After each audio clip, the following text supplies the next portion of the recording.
say, give it for what Okay. This is Maricopa County. Good afternoon. This is Maricopa County, 225 West Madison. We are here at the JIC preparing for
So we on the webinar? Very good. The broadcast is now starting. All attendees are in listen-only mode. So welcome everybody to the Maricopa County News Conference for this July 8th. I'm Fields Mosley. I'm the Communications Director here at Maricopa County and also the Lead Public Information Officer for the Joint Information Center and Unified Command. I'd like to thank all the reporters who are joining us now, either via the live feed or they're watching via Facebook and YouTube. We appreciate you being with us. If you're a member of the public, thanks so much for joining us as well. We'll try to get you as much information as we possibly can today. A quick note about masks. Obviously, we're all wearing masks in the room, but in order to enunciate and make sure you hear us clearly, we'll take them off when we come up to the podium, and that includes Joanna Molina, who is here from Public Health. She will be translating during the question and answer portion of this webinar for those of us who are listening from Spanish language media and those who might be bilingual or speaking Spanish in their homes. So we've all very familiar with case numbers. We update them very daily on our dashboard. The state does as well. So you've been able to see a lot of the case numbers and the rise in cases over the last few weeks. Obviously, we have thousands of people in Maricopa County hospitals, either from our own community or from surrounding communities. These are all numbers that Public Health is watching very closely. So today, Medical Director Dr. Rebecca Sunenshine, she was kind enough to make herself available, talk a little bit about the data, what Public Health is seeing and what they're watching right now, and once again talk a little bit about our contract with the public, our ask of the public. Governor Ducey has asked this as well, everyone to participate, wear masks, keep your distance, stay at home when you can. We'll talk a little bit more about that today as well. Quick reminders for everybody who are joining us today and they want to ask questions. If you're a member of the media, we welcome those questions today. We're able to hear those questions over the speaker, but just to make sure everybody on all these platforms are hearing everything, a lot of times I'll try to repeat what you asked, and then we'll go forward from there and try to get you the best answer we can. If there are some follow-up questions to that we're not able to answer, like you have a specific data question, something like that, we will get to you via email shortly after this press conference. Please note, if you're raising your hand in the virtual room on the GoToWebinar and it doesn't work, please log out of GoToWebinar, log back in. A lot of times it takes that to make the software work. We haven't had any problems lately, but I want to remind everybody that is usually the best way to do it. We will unmute your microphone, but have your microphone already unmuted on your phone or on your computer, however you're going to ask us your question today. So with those reminders, I would like to invite Dr. Rebecca Sunenshine. Again, she is the Medical Director for Maricopa County Department of Public Health, to come up and say a few words, and then we'll take some questions after that. Thank you.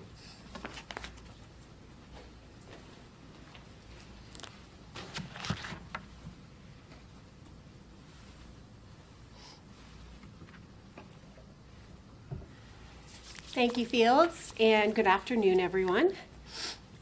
So I'd like to give you an update on where we are with COVID-19 cases in Maricopa County, and again, ask for everyone to do their part in preventing the spread. So where are we now? To date, we've had almost 70,000 COVID-19 cases in the county, with just over 2,500 in the last 24 hours.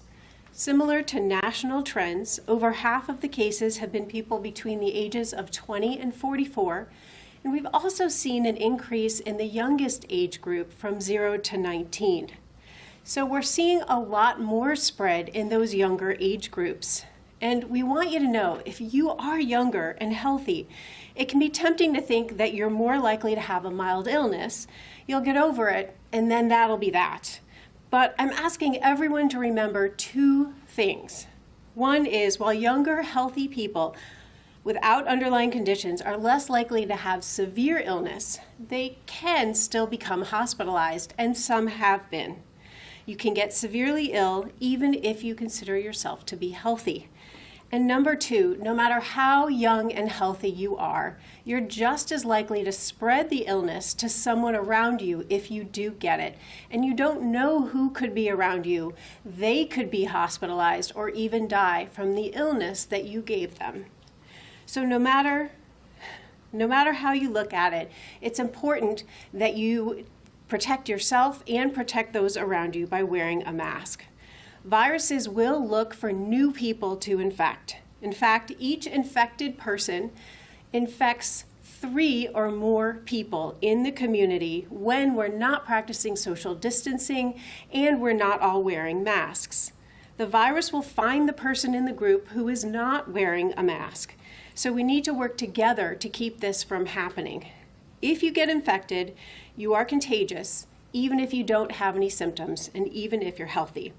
So we ask you, stay home when you can, keep 6 feet of distance away from other people, and wear a mask when you're out in public in case you can't keep that 6 feet of distance away. We do have studies in the United States among 15 different states and Washington, D.C. that show that requiring a mask in a community will actually flatten the curve and decrease the spread of COVID-19 in the community. But we need everyone to take this seriously. Stay home when you can, stay 6 feet away, and wear masks in public. Having everyone in the community, or at least most people in the community, take these steps is the only way to decrease spread until we have a vaccine available. So please, do your part and don't let the virus find you. Thank you.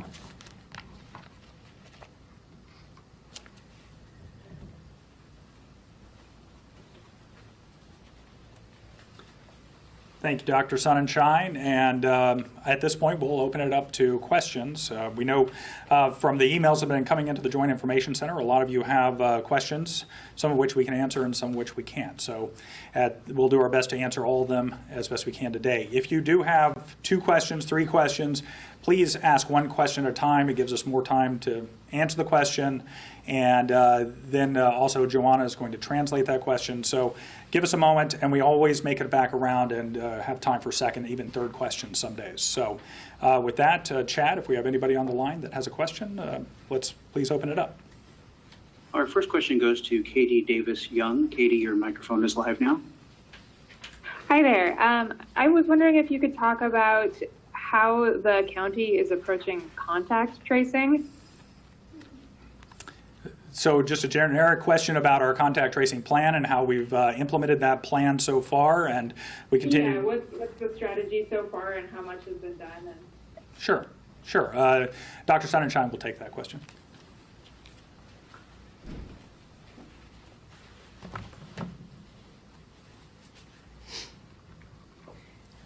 Thank you for that question. And I'm really glad that you asked. Investigating cases and getting a hold of contacts is most effective in the beginning of an outbreak before community spread occurs. When we got our first case in January, we didn't just interview the case and all of their contacts. We actually went to the homes of the contacts, interviewed them, and in many cases talked to them once or twice a day. That is when contact tracing is effective. We continued to interview all cases and contacts for months when the pandemic began, and we continue to reach out to all cases and contacts. It's important, however, to understand that full traditional contact tracing is no longer as effective once you have community spread. And we know that because of numerous studies from Spain, from over 6 cities in the United States, and another one just came out in the last couple days from Switzerland that says that for every case that's reported to public health, there's at least 10 more cases that are out there.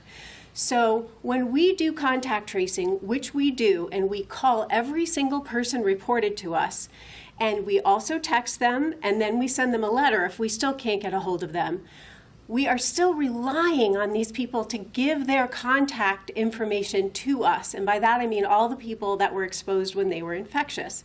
If they don't give us that information, we can't reach out to the contacts. So everybody who is being shared with us through those investigations is being passed on, contacted, and enrolled in Sarah Alert, which is an automated system to follow them for symptoms.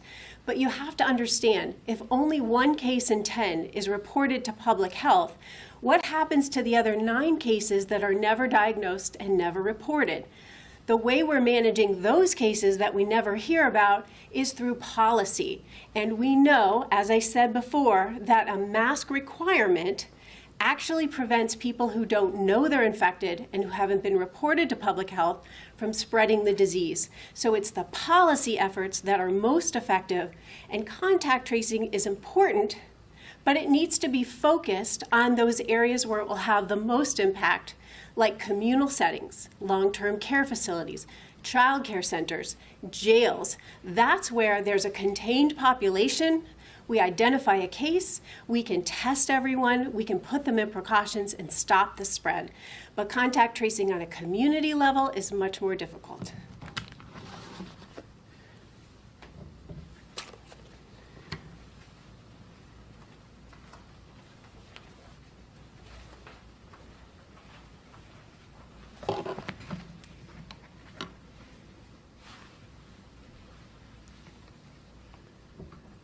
La pregunta fue, ¿cuál es la estrategia, cómo el condado le está dando seguimiento a los casos, lo que le consideran contact tracing en inglés, ahora aquí en el condado Maricopa cuando tenemos propagación por todas partes?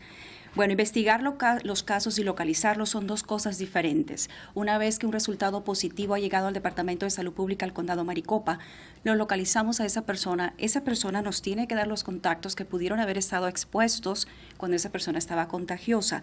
El problema aquí es que cuando ya está propagado por toda la comunidad COVID-19 hace mucho más difícil el darle seguimiento a cada caso, porque si la persona no nos da los contactos cercanos que estuvieron con ellos, es mucho más difícil localizarlos.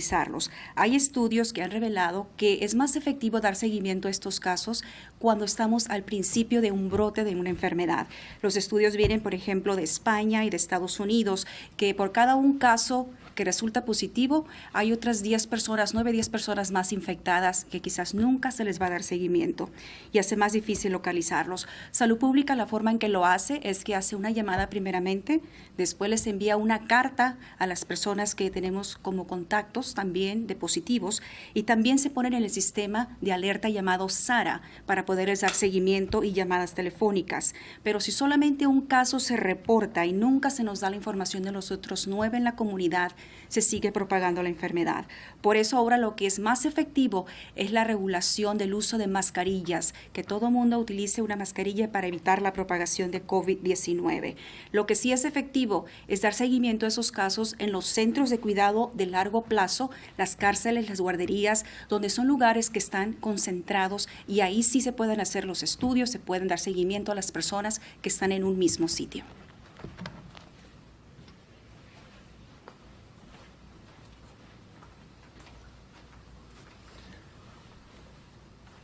Thanks so much for the question. Hopefully, Dr. Sunenshine covered a lot of material there, so hopefully that answered at least a portion of your question. So at this point, we'll go on to the next question. Chad? The next question is from Leon Gonzalez. Okay. Leon, your microphone is self-muted. Would you mind unmuting it for us? I think I'm ready. Okay. Very good. Yeah, I would like to have Dr. Sonnenshine's opinion about the story of the New York Times that is publishing today about Arizona as number 1 in the list of states and countries with the higher rate of coronavirus. They are talking about 3,300 cases per million in population. And as we know, Maricopa County is the biggest county in Arizona. So are we in that situation? This morning, the governor of Arizona sent us a communication comparing with Brazil, and they are telling that this information is inaccurate because we are doing more tests than any other country. But I would like to know your opinion about this New York Times report. Leon, I haven't read the New York Times report, but if you're talking about a rate of infection, can we talk about that? We've seen some downward trends in the rate of infection, in Maricopa County. So I think we can address that a little bit, but I can't speak to the report itself or the broader Arizona numbers. Dr. Sunenshine can speak more about the rate of infection we're seeing here locally, which we know it's high, but I think she can give some more perspective on that.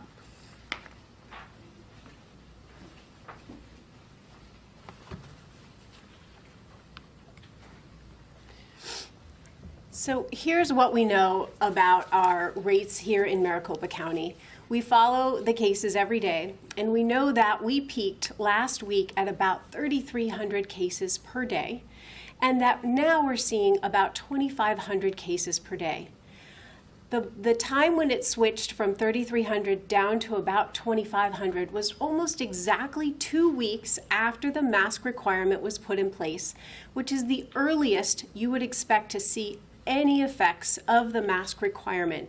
So we are hoping, and I mean hoping, that slightly lower number of cases daily is due to the mask effect and that it will continue to decline. But it's really too early to know how that mask requirement will affect things. What I can tell you is the other thing that we follow very closely besides the number of cases is the percent positivity. And unfortunately, we are at about 23% positivity in Maricopa County right now. And if the mask requirement is effective and people are effectively doing their part in social distancing and wearing masks in public, then we should expect to see the percent positivity decline and hopefully into the single digits. And that's when we'll know that we're really where we need to be.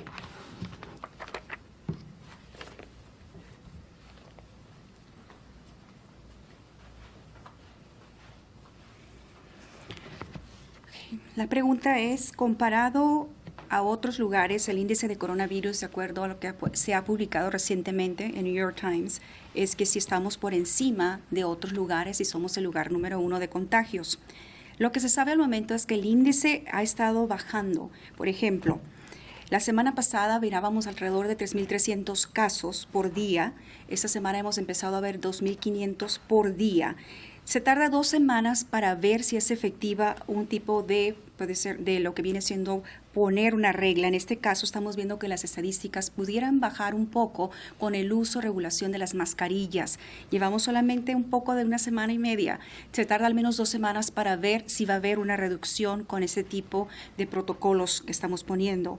Sabemos también que lo que hemos visto en el caso positivos, el índice aquí en el condado Maricopa es del 23% de los casos resultan positivos. Lo que quisiéramos ver es que ese número bajara aún más. Se puede lograr con el distanciamiento social y el uso de la mascarilla.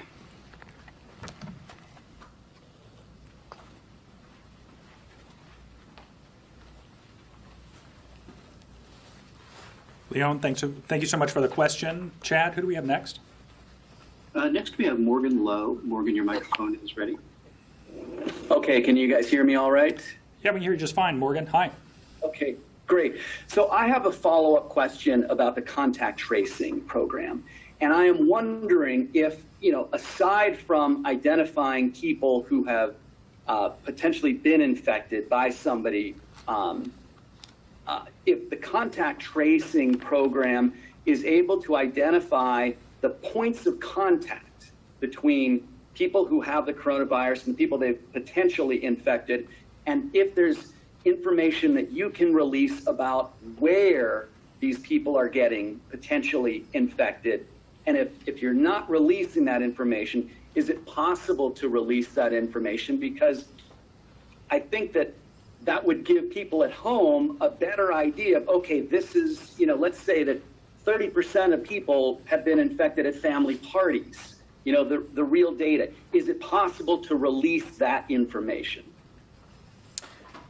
So is it possible to release some of the where? I know we've been asked this question a lot in several different ways, and I think Dr. Sunenshine can elaborate on it a little bit. But generally, we don't talk about the where unless it is considered an outbreak or a cluster by public health standards, and that is 1 for a congregate setting, that is 10 for any other type of business out there or home. So Dr. Sunenshine can expand a little bit more on the where and when that's important in that contact tracing process.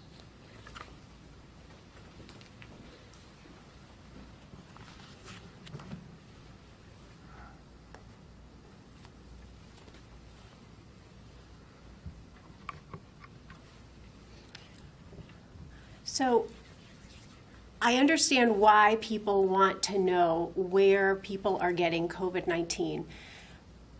But it's important for everyone to know that COVID-19 is circulating throughout the community. By the time someone gets tested and is reported to public health, that person has already been exposing other people for a week or more often.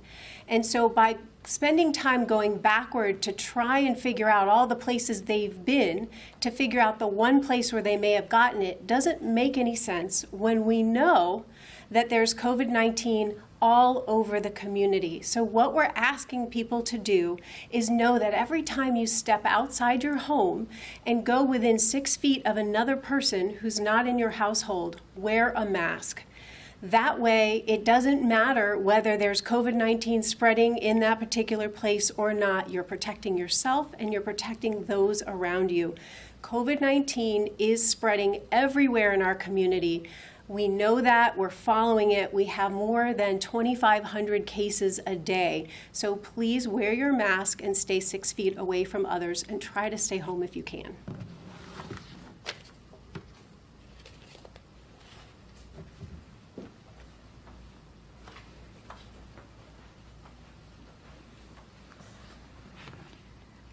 La pregunta es que si damos seguimiento a los casos, además de contactar a las personas que pudieron estar expuestas, si se puede publicar dónde están sucediendo estos casos. Por entendemos que mucha gente quisiera saber dónde necesariamente está sucediendo el brote.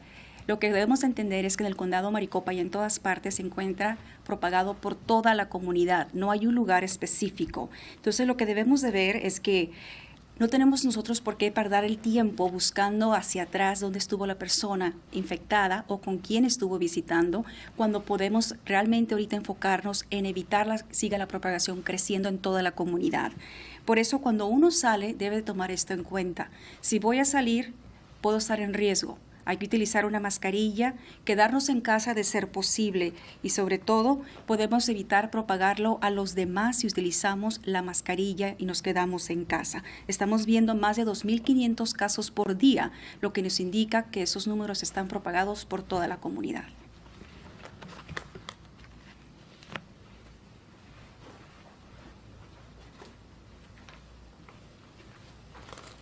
Morgan, thank you for the question today.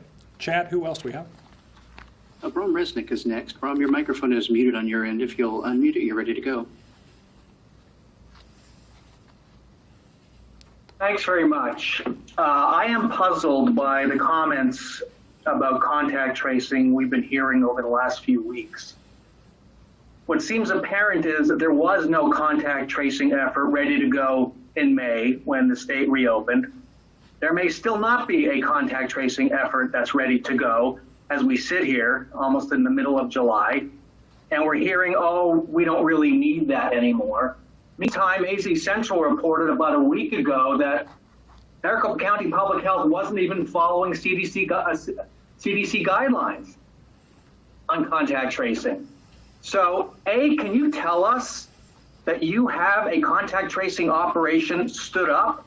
Because what we keep hearing is questions being dodged, like Morgan's question. That's a very good question. We keep hearing questions being dodged. So can you tell us that a contact tracing was stood up? Can you tell us why this contact tracing operation did not follow CDC guidelines?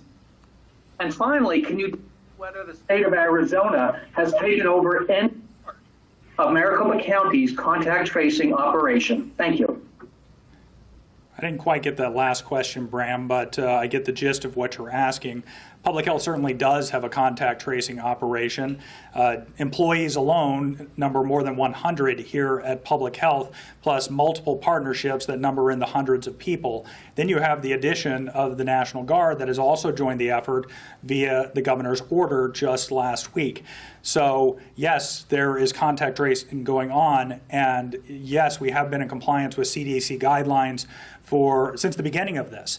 I think what we're dealing with, and I'll allow, Dr. Sunenshine can certainly expand on this. We've talked about this for 3 press conferences about how this was working and what our goal was by July 1 with a phase 1 reopening.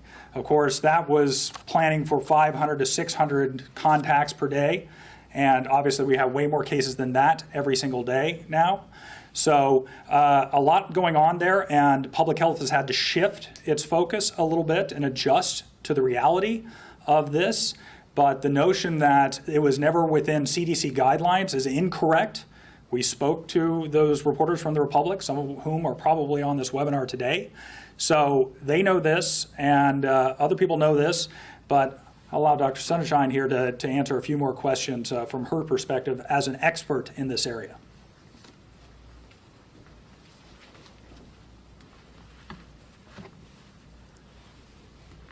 Hi, Bram. Thanks for your question. I want to start by saying that we have been doing contact tracing since January 25th, when we first identified our first case of COVID-19. As more cases have evolved and as community spread has occurred, our process for contact tracing has evolved per the CDC guidelines. In order to reach as many people as quickly as possible, we have digitized and automated our system. And Bram, I'm not sure if you've read the CDC guidelines, but if you have, we are actually following every single one of them. And when Dr. Birx came and visited and worked with Marcy Flanagan, our director, and went through our contact tracing system, she commented that it was a model system that she wished other states would use because we've automated it so efficiently. So we are reaching people where they are at. More than half of our cases are in the 20 to 44 age group, and they respond to text. So we reach them first by text, and then we try to call them. And people who are 65 and older, who are in the high-risk group, we focus more on telephoning them.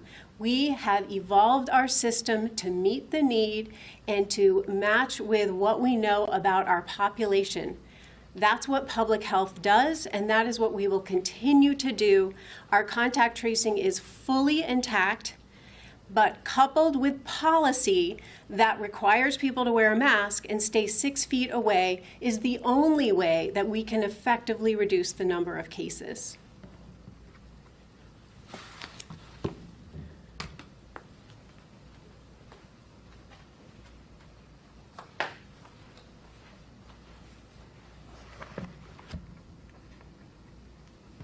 La pregunta es que si se está dando los seguimientos a los casos ahora que tenemos propagación por toda la comunidad y si se está siguiendo los reglamentos de CDC o los Centros de Control y Prevención de Enfermedades. Bueno, tenemos una operación nosotros aquí en el condado Maricopa que trabaja desde que empezó el primer caso en el condado Maricopa, estamos hablando del 25 de enero. Desde entonces se han dado seguimiento a todos los casos. Hemos evolucionado a cómo han crecido el número de casos de COVID-19. Estamos hablando de que se han creado otros sistemas, tanto electrónicos, digitales también, para poder contactar a toda la cantidad de casos que están positivos. De hecho, la semana pasada visitó la doctora Dr. Birch aquí el condado y estuvo platicando con los directores de salud pública y otras agencias y felicitó por el sistema que se está utilizando para darle más rapidez a ese tipo de dar seguimiento a los casos. Lo hemos estado haciendo de diferente manera. Para los jóvenes de 20 a 44 años, que es la mayoría de los casos ahora aquí en el condado Maricopa, se les está contactando a través de texto y cada vez que ellos nos contestan, nosotros podemos contactarlos y darles seguimiento. Para las personas mayores de 65 años también se ha modificado cómo se contacta, ellos a través de llamadas telefónicas para hablar directamente con ellos. Entonces, es lo que está haciendo Salud Pública, así es como ha colaborado y seguirá evolucionando, y además el uso de las mascarillas también y el mantenimiento de 6 pies de distancia física de una persona a otra es lo que puede hacer la diferencia.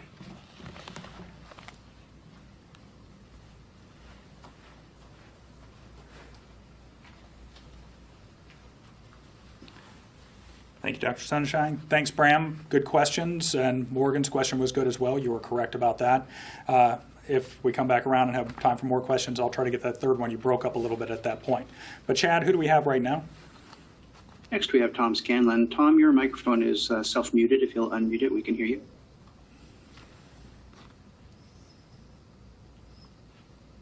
Okay, thank you very much, Dr. Sunenshine. 2 quick follow-up questions, please. Do you believe, referencing what you spoke about earlier, the Switzerland study, do you believe the Maricopa County infected number is closer to 700,000? And the second follow-up question is related to your, what I would call cautiously optimistic about the numbers dropping from about 3,300 a day to 2,500. can you talk about the delay in reporting tests and how that factors into your perspective? Okay, so first of all, asking us to speculate on the potential number of people who have had or have COVID-19 within our community, and then secondly, as it relates to, Tom, I'm sorry, Tom, say your question again, your second question? Okay, so I'm sorry, the first question was, and that was talking about what Dr. Sunenshine said about only 1 in 10 public health that we know about, cases yes, being reported to public health. And the second question is just to talk about the delays in reporting test results. Apparently there's a backlog and how that factors into how you're looking at the daily numbers. Sure.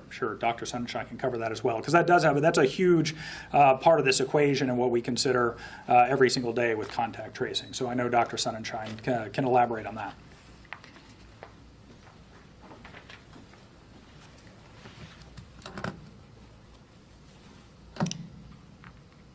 So in reference to the study that said there are 10 cases, actually more than 10 cases for every case reported to public health, that particular study came from about 6 cities in the United States, and it was based on testing blood samples that weren't for COVID at all. So based on that information, there's always a range of how many cases there are for everyone reported to public health. But we are doing our own sero survey in Maricopa County that we are partnering with ASU and Mayo to perform this sero survey to try and determine what our actual percentage of people that are infected, and also to determine how many cases there are for every case reported to public health. So we don't have that number for Maricopa County, but based on the information that we've seen from other cities and states in the United States, we would expect it to be about 1 case reported to public health for every 10 out there. Regarding the reporting delay, there's a median of, or an average of 4 days between when people get tested and when that test result is reported to public health. We wish there was a shorter time period, because the later the time, the longer it takes to report those labs to public health, the less effective the contact tracing that we can do is. So it's important that we try to get more testing out there and more lab capacity so that we can decrease that delay in reporting positive tests to public health.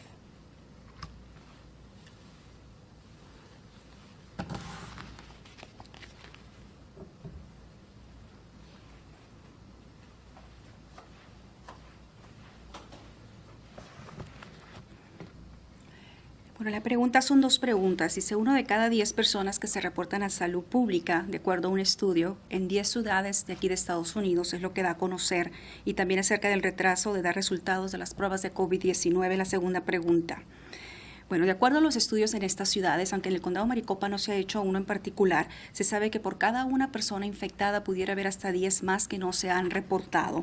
Eso lo que hace es que retrasa un poco más el dar seguimiento a estos casos. Sabemos que se ha contratado a la Universidad Estatal de Arizona, también a la clínica Mayo, para hacer pruebas. Precisamente algunas pruebas que ya se hicieron en estas ciudades son de sangre para detectar qué personas estuvieron infectadas. Por cada uno, se cree que 10 más no se sabe que han estado expuestas o que fueron infectadas. La segunda pregunta, que si por qué se tardan tanto los resultados de las pruebas, y efectivamente, una vez que esas pruebas se hacen y tardan en reportarse los resultados de salud pública al condado Maricopa, retrasan el proceso para dar seguimiento a estos casos. Por eso la importancia de trabajar más de cerca y sobre todo de que estos resultados se den a conocer mucho más rápido.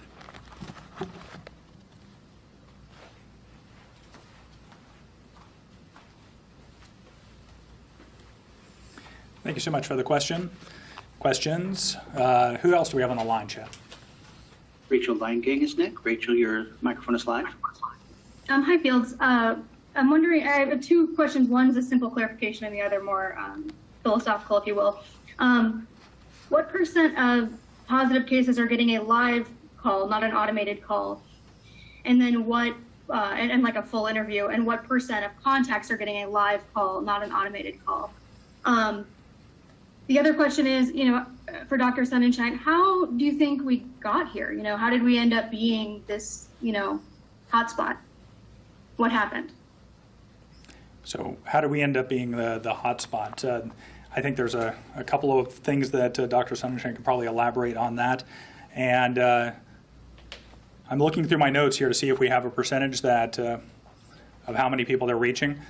Here's some numbers I can throw out here from a recent 2-day sample that came to us. Do you mind if I share these from this 2-day sample? You want to take that one? Okay. Dr. Sunenshine will take some more of those questions.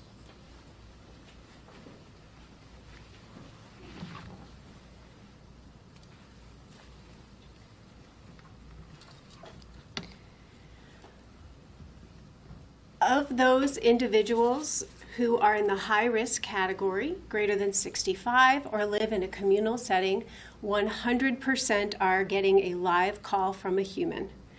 Those who are determined to be lower risk are sent a survey, and if the survey determines that they are high risk, they too will also get a phone call from a human. Many of these people who are in the lower risk category are in the 20 to 44 age group. In fact, 2/3 of them are and tend to not answer their phone. And we've found that calling them with a live human is far less effective than texting them, and that is why our system has evolved the way it has. Regarding how did we get here, what I can tell you is that the most effective way to prevent spread of COVID-19 when you have community-wide transmission is people staying 6 feet apart and wearing a mask. So in early May, when people stopped wearing a mask and stopped maintaining 6 feet of distance and went out into communities and went into group settings without wearing a mask, that is when the disease began to spread, and we've seen a steady increase ever since early May. I also want to make it clear that about 7% of the people who do receive a live phone call are completely unreachable. And I do want to add that 20%, 1 in 5 cases comes to us with absolutely no contact information. And I think you can imagine that that causes a considerable delay. Out of that 20%, we're only ever able to get 5% of that contact information. And I also would like to remind folks that if only 1 in 10 cases reported to public health, if we're only aware of 1 in 10 cases, that we're not doing anything about the other 9 cases that are not reported to public health. And that's why it's so important for everyone to wear a mask and stay 6 feet away.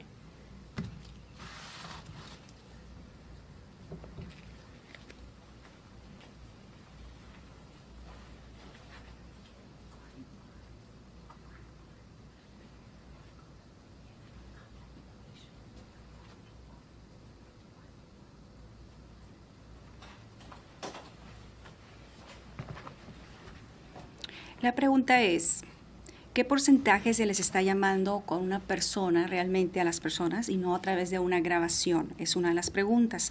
Y la segunda es, ¿cómo llegamos aquí para ver este número de casos de COVID-19 en el condado Maricopa? Bueno, contestando la primera pregunta es, todas las personas mayores de 65 años o personas que viven en algún ambiente de congregación, en centros ya sea de cuidado de largo plazo, en asilos de ancianos, o personas con condiciones crónicas, el 100% de ese tipo de personas recibe una llamada de una persona para hablar directamente con ellos. 2/3 de las personas que son de 20 a 44 años de edad, que es el caso más grande que hemos estado viendo últimamente, no contestan las llamadas de una persona o no podemos contactarlos. Tenemos más suerte cuando se les manda un mensaje de texto para que contesten una encuesta. De esa manera pueden darnos la información necesaria para poder dar seguimiento a los casos.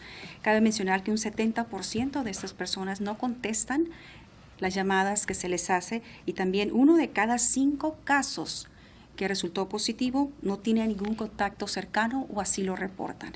Por eso la importancia de utilizar una mascarilla y mantenernos 6 pies de distancia, porque mientras estamos en el proceso de contactar a las personas, otras personas pudieran estar propagando COVID-19. La razón por la que llegamos aquí es que la segunda pregunta, es que en mayo, cuando la gente empezó a salir, no utilizó las mascarillas, no mantenía el distanciamiento social, entonces empezamos a ver que el número de casos seguía subiendo. Así que aquí la respuesta es 6 pies de distancia, utilizar la mascarilla y quedarnos en casa el tiempo posible.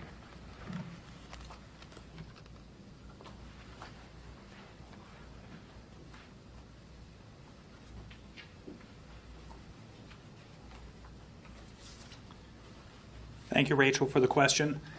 Chad, want to kind of try to speed this up a little bit and make sure we get as many questions answered as we can. So who do we have out next on the line? We have Ann Ryman. Ann, your microphone is self-muted. If you'll unmute, we can get to you. Thank you. Can you hear me? We can, Ann. Thank you.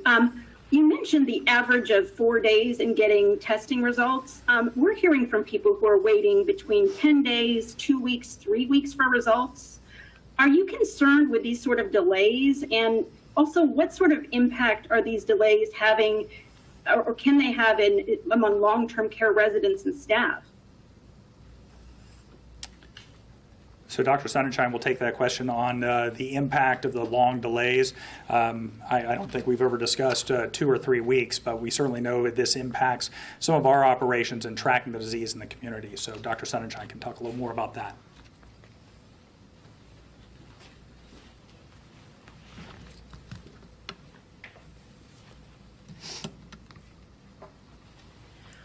Looking at our data, we see an average of a 4-day delay between testing and when the test result is reported to public health. However, we concur with your findings. When we look at all of our data, we know that for us to get 95% of results, it takes more than 8 to 10 days. So there are definitely people that are waiting 10 days or even longer to get their lab results. Unfortunately, this is something that we don't have a lot of control over in public health.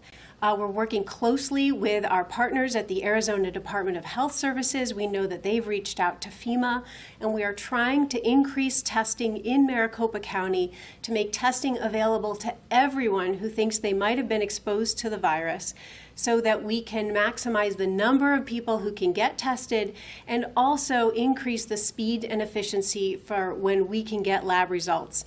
As I mentioned, that delay decreases the amount of effectiveness of the contact tracing, and you asked specifically about long-term care facility staff. What I will say is that people who are hospitalized tend to get their test results back faster. If the long-term care facility is associated with a hospital system, they probably wouldn't have quite as many delays, but it's hard to know because facilities differ. But importantly, we find that our long-term care facility residents are the easiest to reach through contact tracing because we can reach out to the facility and they have someone answering the phone all of the time. So that decreases the amount of delay, at least from when we receive the result in public health. So we do put a lot of our emphasis on outbreaks in long-term care facility settings, and as soon as we get those positive results, we reach out directly to the facility and work with them.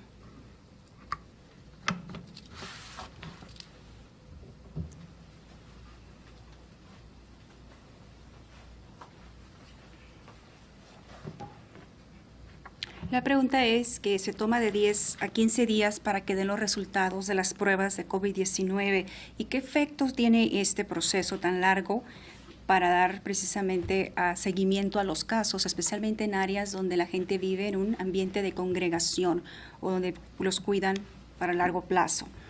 Bueno, lo que hemos visto es que tenemos los datos retrasados por 4 días desde que se hace una prueba y llegan los resultados al Departamento de Salud Pública del Condado Maricopa. Esto es en un promedio. Sin embargo, hemos visto que más y más se tardan entre 8 a 10 días para dar resultados de laboratorio.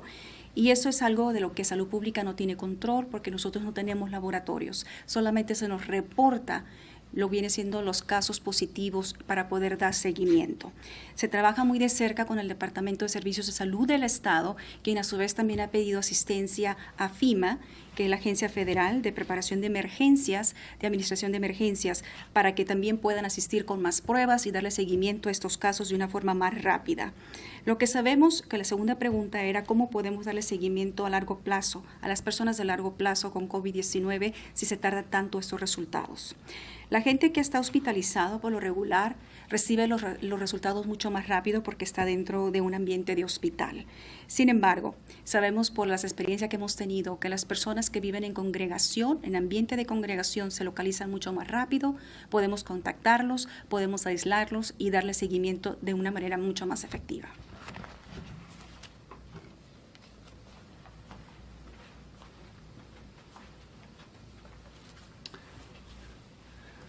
Thank you very much for the question. Chad, who do we have next? Bailey Miller is next. Bailey, I show yourself muted. If you unmute, we can get to you.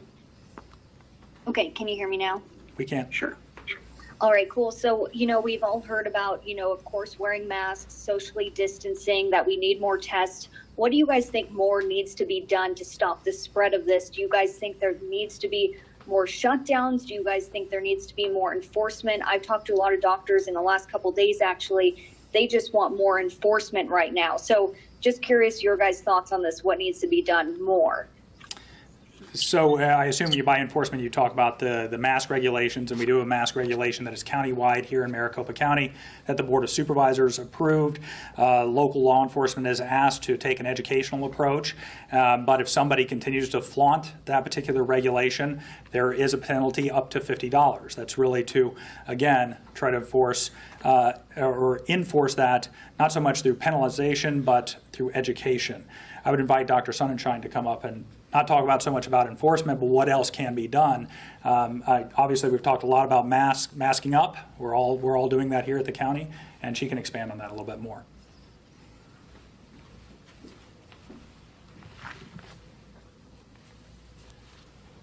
So I think that's the million-dollar question, is what do we need to do to get the virus under control? What we know from a study done in the U.S. among 15 other states and D.C. is that simply having a mask requirement in place is enough to flatten the curve and start to decrease the spread. Since we've just hit that 2-week mark after the mask requirement, we don't know how much we will be able to curb the spread with the mask requirement alone. So we need to wait and see how effective this is. There are a number of things that we can look at if we need to, and all of those things include increasing recommendations to stay in groups of 10 or less. We can talk about people going out less, and we can certainly talk about enforcement, but that is generally not public health's role. So we are going to wait and see, watch the data, and then make recommendations as the situation evolves.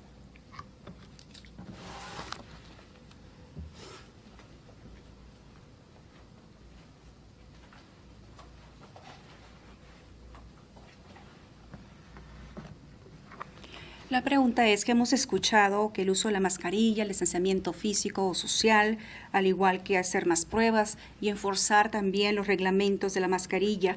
¿Qué más podemos hacer para tratar de disminuir estos casos de COVID-19?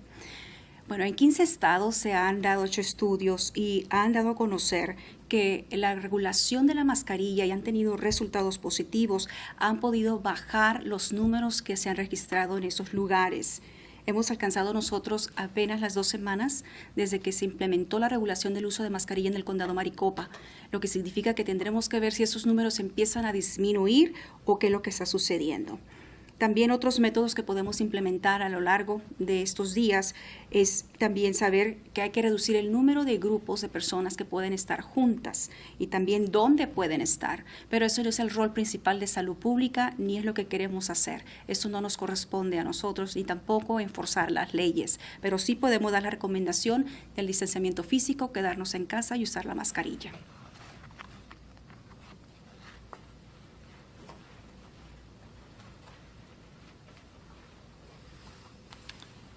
Thank you so much for the question, and we've got time for 1, maybe 2 more questions. So, Chad, who do we have next?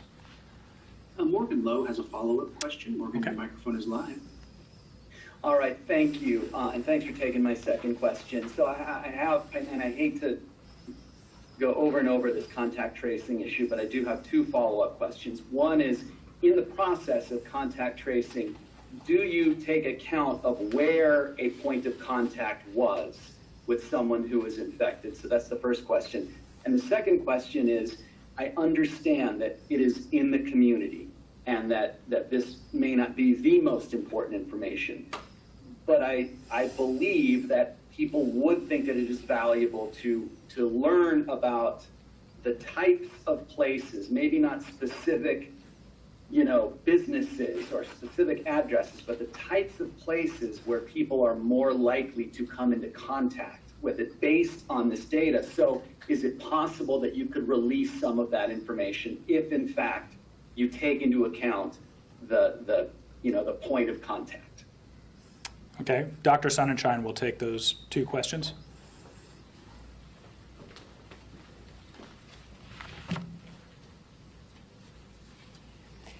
So to answer your question, we do review all the places that somebody was while they were infectious, and we focus on communal settings where there could be rapid spread of disease, and we make sure and we notify healthcare settings and communal settings. Generally speaking, the place where you are most likely to get infected with COVID-19 are places where people are spending time in groups, typically of more than 10, certainly more than 50, where people are within 6 feet of one another, not wearing masks, eating, drinking, talking, singing, all of those things that would promote droplet spread from person to person. We know that. There's not much more information that I can provide you, but I ask you, as I said before, if you're going into a place where there are groups of people within 6 feet of one another, please wear a mask.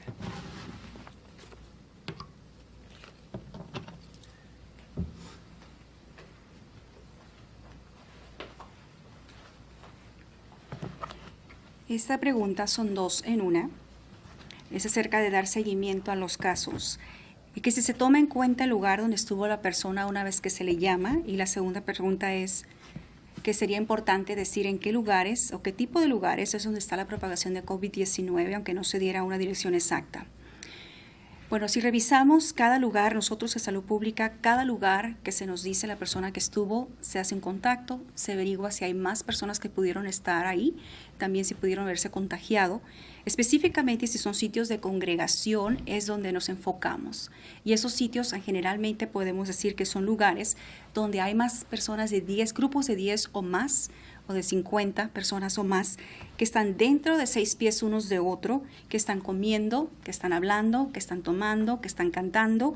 ¿Por qué? Porque las personas al hablar o toser desechan las gotitas de saliva que pueden estar contaminadas y contagiar a otros. Entonces, hasta ahorita es lo que sabemos. Si hay un lugar donde hay más de 10 personas, están dentro de 6 pies unas de otras, no están utilizando la mascarilla, pudieran estar expuestos a COVID-19.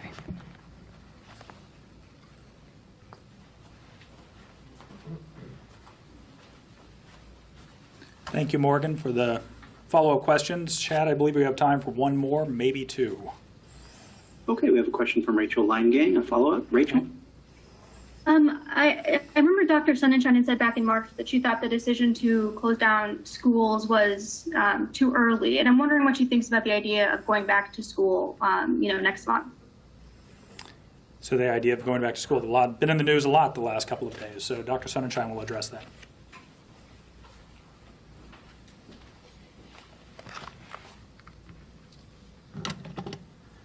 School is a challenging situation, and what we know is that children learn best in an in-person environment.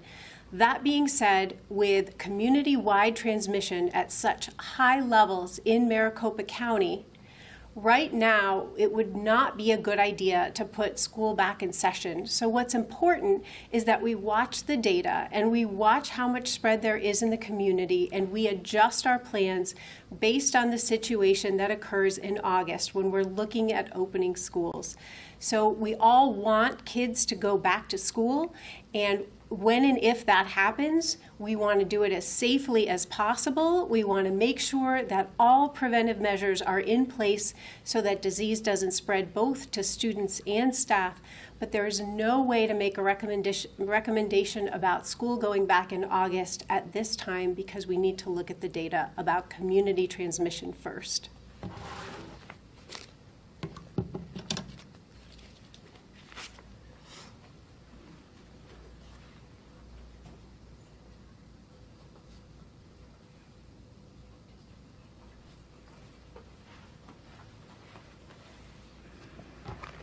La pregunta es acerca de regresar a las clases y que sí que pensamos en cuestión de si los niños deben de regresar a clases o no.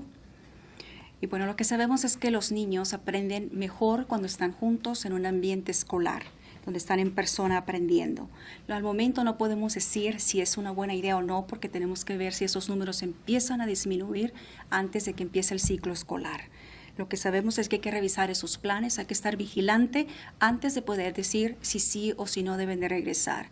Sobre todo porque estamos viendo que el COVID-19 se encuentra propagado por toda la comunidad. Hay que estar pendiente, vigilante y viendo esos números en las próximas semanas antes de dar una recomendación.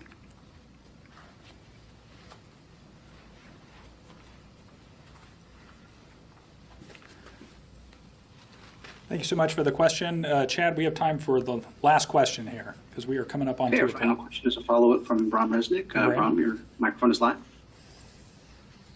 Thank you. I'll ask the cutoff question. Has DHS, the State Department of Health Services, asked Maricopa County to change the way it traces people? So as the Arizona Department of Health Services asked us to change the way we trace people. No, they have not asked us to change the way we're doing contact investigations at this point or how we do it. In fact, once the National Guard was deployed, I believe they sent out a press release just recently that they had up to 80 people and they were adding more people to continue that contact tracing, and it's a database system. Contact numbers come up in a queue, as I understand it, and those people start calling those in the low-risk categories, while local public health departments like ours are contacting those that fall into the high-risk categories, and the system categorizes that and puts them in the queue so they get the attention. But for all the reasons that Dr. Sunenshine mentioned, that it is very difficult to reach people. You have 22, in a recent sample, it was 22% of the people had no contact information at all associated with that positive result.